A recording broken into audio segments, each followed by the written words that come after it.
Hello everyone. In today's class, we'll be talking about clause and its type. So, clause is a group of words that contain both a subject and a verb and may or may not express a complete thought. So, clause क्या है? It is a group of words जिसमें आपको subject verb की pairing मिलेगी. ठीक है, मतलब subject भी होगा, प्रेडिकेट होगा या सब्जेक्ट वर्ब की पेयरिंग आपको मिलेगी. It is a group of word जो सेंटेंस बनाता है. हो सकता है कि आपके क्लॉज से आपको कंप्लीट मीनिंग मिले और हो सकता है कि आपको कंप्लीट मीनिंग ना भी मिले. वो मैं आपको बताऊंगी कि किस कंडीशन में होता है. तो first you need to understand that clause is a group of words that contain both a subject and a verb. अब आप कहोगे तो फिर क्लॉज एंड फ्रेज में क्या डिफरेंस है? Phrase is also a group of word, लेकिन उसमें आपको सब्जेक्ट वर्ब की पेयरिंग नहीं मिलती है. फॉर एग्जाम्पल फ्रेज ले लेते हैं. ठीक है, एग्जाम्पल के लिए you can take in the kitchen. In the kitchen में यू कैन सी ये in the kitchen group of words है. एक्चुअल में ये फ्रेज है और इसमें सब्जेक्ट वर्ब की पेयरिंग नहीं है. ऑन द टेरेस, ठीक है, बिहाइंड द बार्स, इन सब में सब्जेक्ट वर्ब की पेयरिंग नहीं है. ऑल्सो मीनिंग तो फ्रेज से आपको कभी क्लियर होता ही नहीं है. फ्रेज कभी एज अ सेंटेंस काम ही नहीं करते हैं. कभी भी फ्रेज पढ़ के आपको कंप्लीट मीनिंग या ज़रा मीनिंग भी नहीं मिलेगी. ठीक है, क्लॉज के केस में क्या है कि क्लॉज ग्रुप ऑफ वर्ड्स है, इसमें सब्जेक्ट वर्ब की पेयरिंग होगी.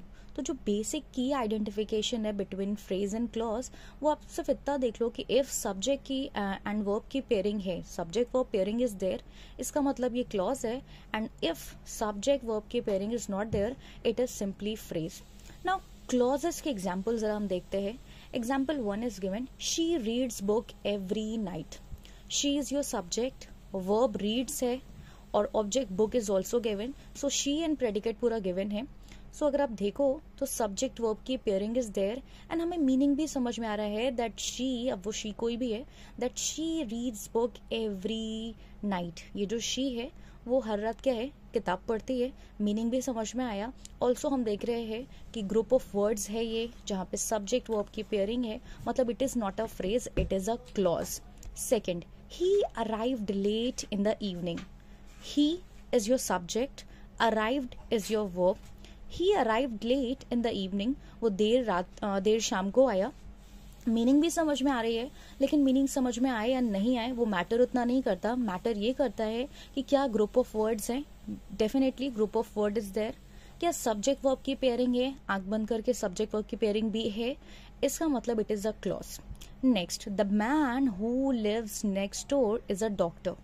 ठीक है, वो आदमी जो नेक्स्ट डोर पे रहता है, मतलब आपका नेबर है, वो एक डॉक्टर है. अगेन सब्जेक्ट वर्ब की पेयरिंग इज देयर. ठीक है, सब्जेक्ट वर्ब की pairing is there and complete meaning भी पता चल रही है, मतलब इट इज अ क्लॉज. अभी मैंने कहा कि इट इज नॉट नेसेसरी कि आपको कंप्लीट मीनिंग मिले.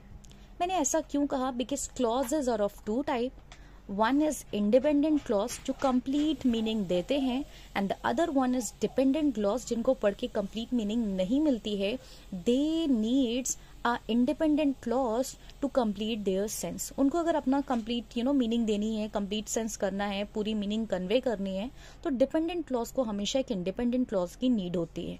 So there are two types of clauses. One is independent clause and the other one is dependent. Independent clause is a clause that can stand alone. ठीक है, as a complete sentence. इसको पढ़ के आपको पूरी meaning समझ में आ जाएगी. जैसे they argued all night but their love remained strong. उन्होंने सारी रात लड़ाई की लेकिन उनका प्यार जो है वो वैसे ही स्ट्रांग बना रहा. मेरे को मीनिंग समझ में आ रही है. She loves reading book. उसको रीडिंग बुक रीड करना पसंद है. अच्छी बात है, मतलब अगेन मेरे को मीनिंग कंप्लीट मिल रही है. ठीक है, ही इज अ डांसर. अब ये जो ही है वो डांसर है, मेरे को अगेन कंप्लीट मीनिंग मिल गई. ठीक है, तो जब कंप्लीट मीनिंग आपको मिल रही है किसी क्लॉज को पढ़ के, तो आंख बंद करके समझ जाइए this is independent clause, also known as main clause. Dependent clause क्या है? डिपेंडेंट क्लॉज वो क्लॉज है जो अकेले स्टैंड नहीं कर सकता, मतलब उनको नीड होती है एक इंडिपेंडेंट क्लॉज की जिससे वो मीनिंग कन्वे कर सके.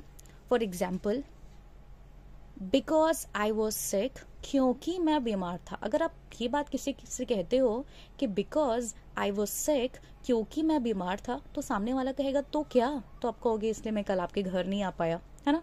क्योंकि मैं बीमार था तो मैं एग्जाम देने नहीं गया. क्योंकि मैं बीमार था तो मैंने वीडियो वॉच नहीं की. ठीक है, मतलब अगेन आपको आगे कुछ ऐड ऑन करना है, अदरवाइज मीनिंग कंप्लीट नहीं होगी। ऐसे ही another example is there, that I borrowed, जो मैंने बोरो की थी वो क्या, वो खो गई, वो टूट गई, वो बेकार है क्या। सो आगे कुछ तो होना चाहिए, इसमें कोई एक इंडिपेंडेंट क्लॉज की जरूरत तो पड़ेगी। सो मैं आगे लगा देती हूँ, the book that I borrowed is missing, वो बुक, ठीक है, जो मैंने बोरो की थी मिसिंग है, तो उसमें इंडिपेंडेंट क्लॉज हम ले रहे हैं, द बुक इज मिसिंग। अब इसको हम डिपेंडेंट और इंडिपेंडेंट को एड ऑन करेंगे और सेंटेंस बना देंगे, the book that I borrowed is missing, वो किताब जो मैंने बोरो की थी, उधार ली थी, वो मिसिंग है। ठीक है, another example is there, who won the race, जिसने रेस जीती, वो क्या, वो दोबारा रेस में नहीं आएगा। जिसने रेस जीती वो भाई 7th स्काई पे पहुंच गया है। जिसने रेस जीती वो मेरा भाई है। जिसने रेस जीती वो मेरा बेस्ट फ्रेंड है। आखिर क्या, ठीक है।